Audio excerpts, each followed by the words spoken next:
As players continue to enjoy Bloomburrow and get ready only 30 days out from the release of Duskmourn, it's interesting to note that a new card from Outlaws of Thunder Junction has just jumped up over 1,200%.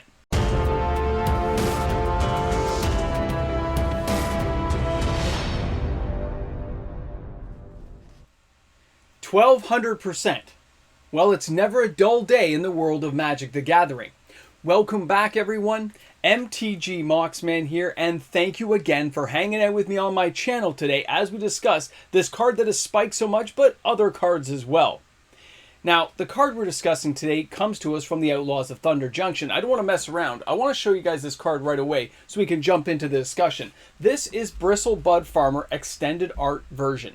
Now, you can see here the average price is $40. The market price is $3.12, and a foil is $19.75. Now, when you look at the change in the spread, you can see it has a massive upswing this month. It's changed over $27, and there was a lot of talk on subreddit groups earlier when this card was first announced and shown. Now, if we take a closer look at the card, let's recognize it's still a pretty good card, even just on the first glance on the surface. It is a 5/5 for 4, being 2 green, 2 generic. This card is a mythic, it's a creature, it's a plant druid, and it does have trample, which is kind of nice. Now, when the Bristlebud Farmer enters the battlefield, though, this is when things get a little bit more unique. It does say create 2 food tokens, which means somebody using this is probably using a multi-pronged faceted attack to get tons of different effects than just the Bristle Farmer. Getting this bad guy out here isn't the only reason they're doing it. Think about those food tokens and what players have been trying to do the last little while. But it also has the bottom part that says, whenever the Bristlebud Farmer attacks, you may sacrifice a food. If you do, mill 3 cards and put a permanent card from among them into your hand, okay? You get to bring one of those cards back. And if you're able to, like, look at the top cards of your library, know what's coming up roughly, deciding when to attack, when to sack food, or if you can create even more food and get this guy continually giving you cards and putting things in your graveyard, it can get pretty nutty pretty fast. And you can see why players might be interested in this card. I mean, let's not forget, guys, that we have a longer rotation now. And these cards are going to be around a lot longer. And the fact that these cards may have different synergies and different interactions we haven't seen yet, especially with Duskmourn coming around the corner, leaves a lot of people in Standard wondering what's going to come next. And of course, a lot of people in Commander already recognized how awesome some of these cards are. Now, this doesn't mean that this card is worth the money. Let's not forget that cards spike up all the time. And you have to look at the justification for the card, how often it's being played, what decks it's playing in, and has it won championships and had a lot of notoriety attached to it right now.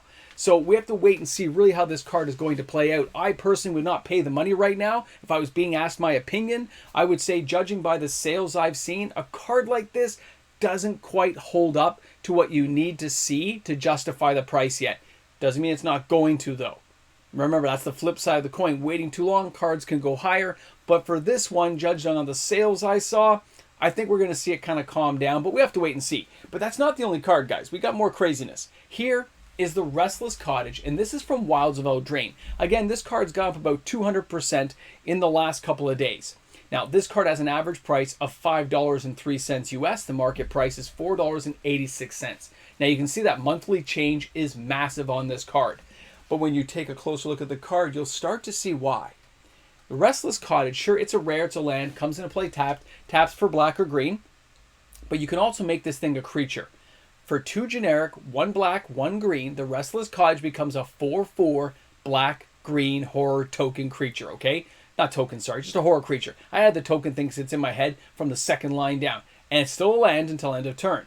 Then it says, whenever Restless Cottage attacks, create a food token and exile up to 1 target card from a graveyard. So you can eliminate cards that threaten you in case your opponent can go back and get them.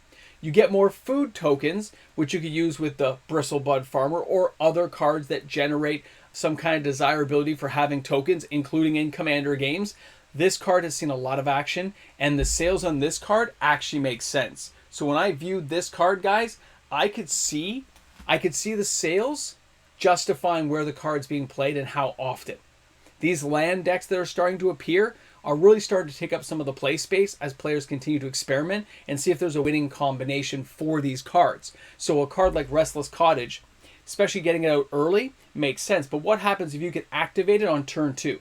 What happens if you can make these cards work for you so hard that you wanted to get them out? Well, that's where our last card comes into play. Take a look at this. This is Mana Bond.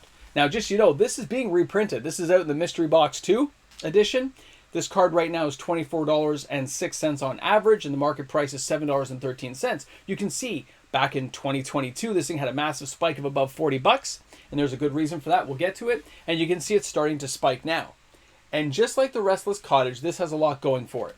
The Mana Bond card is 1 green to cast this enchantment. It says, during your discard phase, you may choose to put all land cards from your hand into play.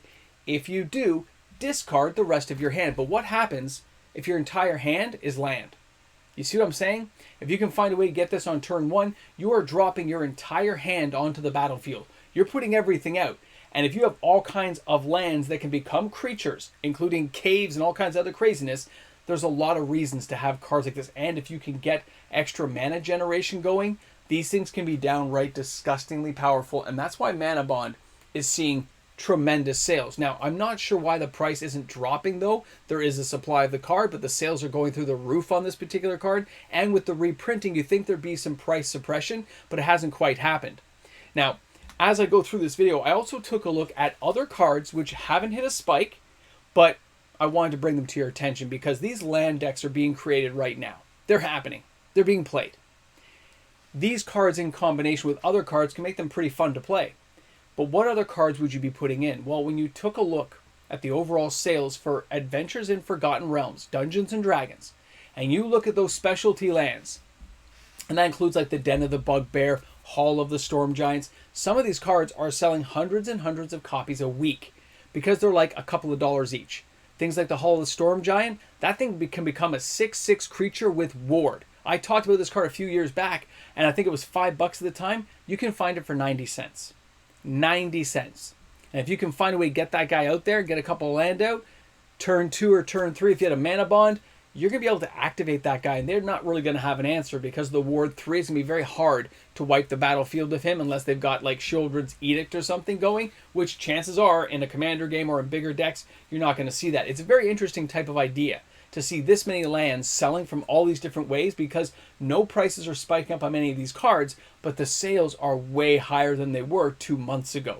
When I looked and followed through on MTG stocks month over month, I could see all kinds of crazy little things, and then I go and check the sales on things like TCG Player and Card Market, and you can see the follow-up, and you're like, these things are crazy to see how many copies are selling, how much players are building with, and now these cards that seem to have some type of pressure on them are the cards that are actually spiking up. So pay attention to the bottom line, because if you're thinking of building some of these decks, we don't know if some of these other cards are going to spike up in the near future. And with Duskmourn on the horizon, I'm sure there'll be some very interesting card ideas and land combinations that get to be played. So that could lend a whole separate section to what's been going on with these card spikes for these land cards, as well as land usage cards and food token creation. So thanks again for hanging out with me on my channel today. I hope you guys enjoyed the video. I hope you found it informative. You got to hang out and have a good time with the Moxman.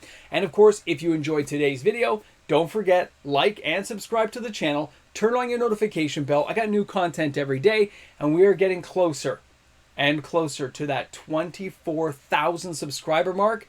And then we're only 1,000 away from the halfway goal of 50K. We'll be at 25,000 subs. We may do something special. We'll have to wait and see. Thanks again for hanging out. Thanks for being here. Drop some comments in the comments section, and I'll see you guys tomorrow with another video. And a big shout out and thank you to the fantastic patrons of this channel. Because of all the amazing patrons, the YouTube membership members, we get to do daily uploaded content here on the channel, which is supported by the people who believe in the channel. So thanks again to all my supporters out there for making it possible. This journey of Magic the Gathering is quite the adventure, and you guys make it more fun every day. Thanks again. See you tomorrow. Sometimes I don't think people realize the longer rotation in Standard, the more these cards can mix together, can do some crazy combinations. The Ramble Jamble is here. Be prepared for the unexpected. Guys, when you look at the sales of land cards, all these lands that can become creatures are possible potential spike cards. All these food token generation cards, all potential spikes. And that's because players like building what they see being successful. Net decking and all that stuff, what we called it back in the day. Now it's just, hey, copying is the sincerest form of flattery. We want to copy the great things you're doing and maybe put a little spin, a little tweak on it, try a couple other cards, and see how it works. When that happens en masse, 1 becomes 10, becomes 20, becomes 50, we have a massive supply chain issue with older cards on the reserve list, but not so much with newer cards. Like Hall of the Storm Giants is not going to run out. There's just too many out there. Somebody bought 50, it just got refilled the next day. So it's not going anywhere. But those cards, if 1,000 people tried to buy it at once, you might see it go up by a couple of bucks. There is that shift. It just wouldn't be sustainable. Remember, new cards just don't hold up the value long term. The restocks come much faster, whereas on the reserve list, things like Winding Canyons, all those people that bought Winding Canyons for that atrocity deck, Winding Canyons is trickling down, but it's really slow. Okay? Mind over matter. Remember the deck with that? It's trickling down slow. It's still not back where it was, but you need to pay attention to those, because chances are, if it spiked once, it's going to spike again. We know Wizards of the Coast likes to reprint Eldrazi. Pardon me.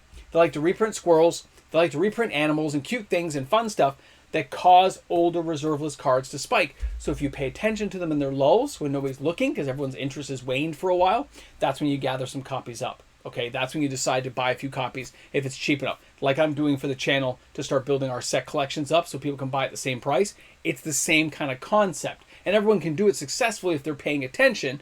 It's just, let's face it, we get busy, we're not looking.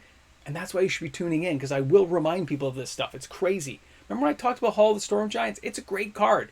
But the module one is harder to get. The amperstamp one used to be like $150. The thing's like $40 now. It's crazy if you can find it. Anyway, thanks for hanging out. Thanks for being here on the channel. We're here at the end, and it's time to go cook dinner. Yay, dinner! Why am I cooking dinner? I'm tired. But no, I'm going to cook dinner. They deserve dinner. A really good dinner. I'll see you guys soon.